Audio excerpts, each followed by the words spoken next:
Hola, soy Mikizume y el día de hoy vamos a hablar de fenomenología, quiénes fueron sus principales exponentes, cuáles son las raíces de esta corriente filosófica y su impacto en la filosofía moderna, ¿no? Vamos a basarnos en la lectura de Bernhard Waldenfels y también vamos a retomar otros autores vistos en clase. La fenomenología surgió como una respuesta de la crisis del positivismo y el cientificismo del siglo XIX. Edward Husserl, quien fue su fundador, busca devolver a la filosofía su carácter de ciencia rigurosa, pero esto sin depender de los supuestos del naturalismo. En este sentido, la fenomenología se plantea como un estudio de la conciencia y la manera en la que los objetos se nos presentan en la experiencia.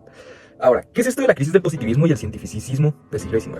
Pues la corriente filosófica del positivismo, que sostiene que el conocimiento válido proviene únicamente de la observación empírica y la ciencia, tuvo su forma más influyente durante el siglo XIX, que fue con el positivismo de Augusto Comte, que proponía que la sociedad debía basarse en hechos verificables y leyes científicas dejando de lado la metafísica.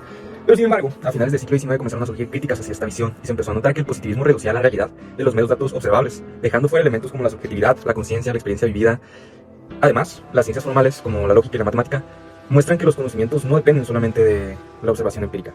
Es en este contexto en el que Husserl desarrolla la fenomenología. Su intención pues no era rechazar la ciencia, sino darle un fundamento más sólido, que no depender exclusivamente de la observación externa, sino que también de cómo experimentamos los fenómenos.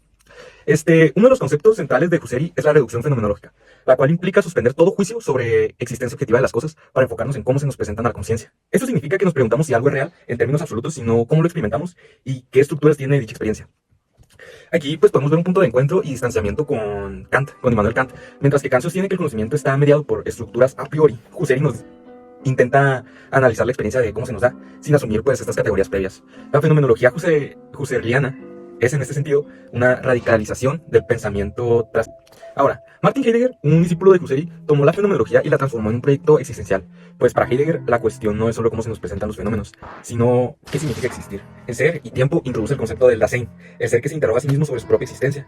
Heidegger critica a Husserl por centrarse demasiado en la conciencia y propone en su lugar una fenomenología del ser en el mundo. Si bien Husserl y Heidegger se distancian del sistema hegeliano, hay un vínculo interesante con este texto de este libro de Hegel, La fenomenología del espíritu, que concibe la conciencia como un proceso dialéctico de autodesarrollo, donde las contradicciones nos llevan a una superación continua. Aunque Husserl evita este esquema dialéctico, su idea de la intencionalidad de la conciencia tiene un eco con esta noción hegeliana del movimiento del espíritu.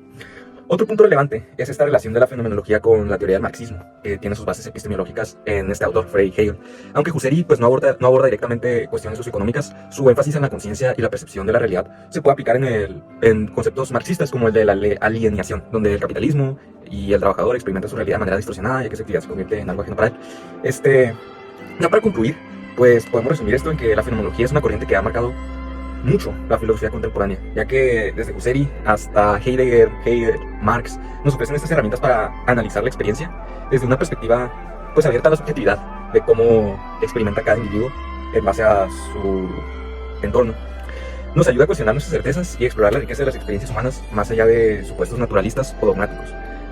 Este video pues lo quise hacer diferente del primer video de fenomenología que hice, pero ya para concluir, y poniendo un ejemplo muy burdo de lo que significa la fenomenología y cómo la experimentamos día con día, pues voy a usar de ejemplo este encendedor, ¿no? Y pues la manera en la que este fenómeno del encendedor se experimenta en mi conciencia a través de las ideas preconcebidas que tengo sobre lo que es un encendedor, qué es lo que hace, qué es lo que hago yo con él. Y pues es esto, ¿no? El estudio de este fenómeno y de cómo lo experimento yo como ser. Espero haya sido de su agrado este video y nos vemos en la próxima. Chao.